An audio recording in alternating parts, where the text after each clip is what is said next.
Greetings, fellow ukuleleans. Jeff Weinberger coming at you here with a new tutorial. I'd like to start a new series today.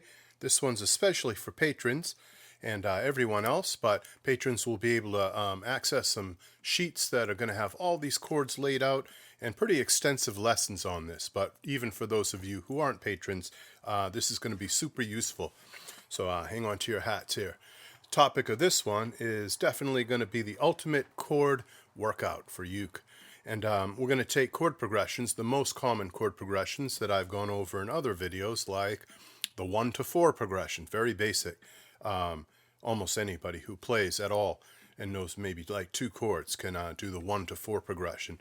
And then we'll get into 1, 4, 5, we'll get into 1, 5, 5, 1, 2, 5, 1, all that. So you're already saying, wow, you're throwing a lot of numbers out there. I don't even know what half that stuff means. What's he talking about? That's so technical. All I'm doing is assigning the chords of any given key a number. And there are 7 chords to every key. Some of you who know a bit of rudimentary music theory know this, but even those of you who don't, this is going to be really useful to you. Incredibly useful, even if you never thought you needed music theory before. So basically, C, in the key of C, the C chord is 1, D minor is 2, E minor is 3, F is 4, G is 5, A minor is 6, B diminished is 7, and then you're back to C being 1 or 8 if you prefer.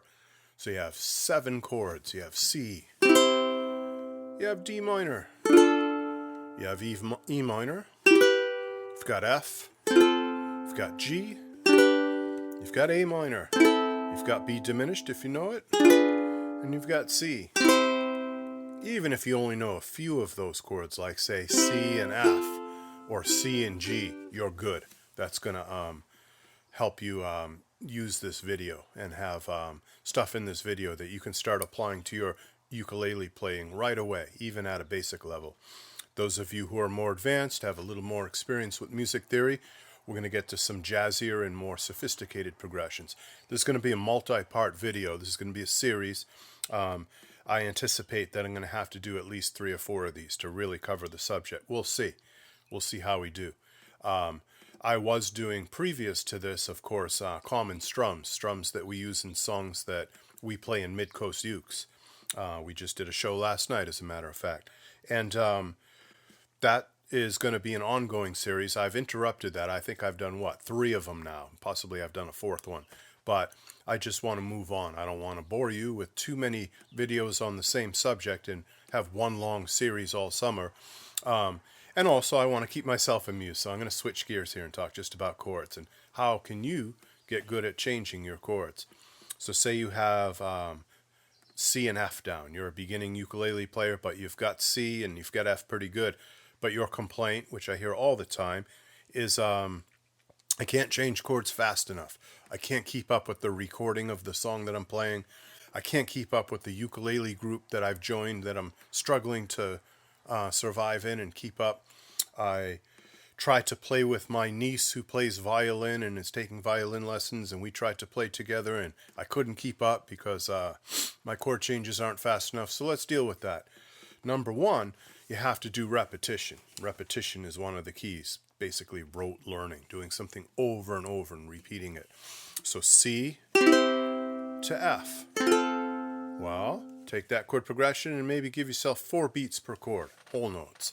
1, 2, 3, 4, F, 2, 3, 4, C, 2, 3, 4, F, 2, 3, 4. That's kind of easy, especially if you did a slow tempo.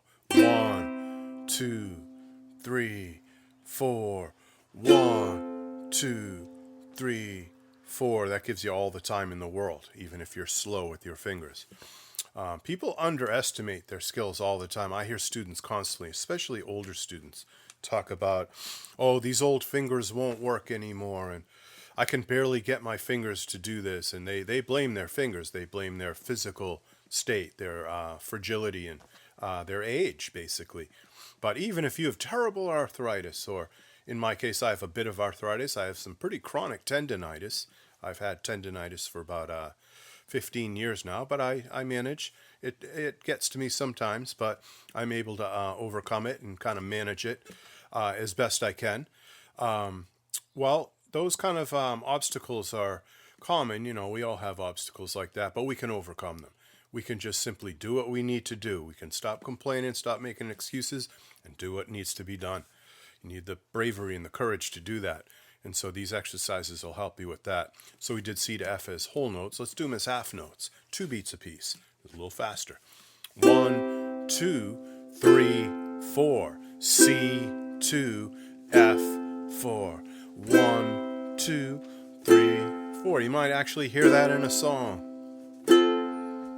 Many songs go like that. This is the most common chord progression in the world, the 1 to 4 chord progression. So then maybe do it a little faster. Do quarter notes so that you only have 1 beat per chord. 1, 2, 3, 4. 1, 2, 3, 4. Slightly harder. You got to be a little more on your toes. If you can't do that, if that's intimidating, don't stop there. Try to just slow it down a little bit. 1, 2, 3, 4. 1, 2, 3, 4. Maybe you can keep up with that. So that's the 1 to 4 chord progression. And then I'm going to take this through all the 5 common ukulele keys, not in this video, but in the handout that I'll have available for patrons on Patreon. I'll leave a link down below so you can access that. And then let's do it in the key of G.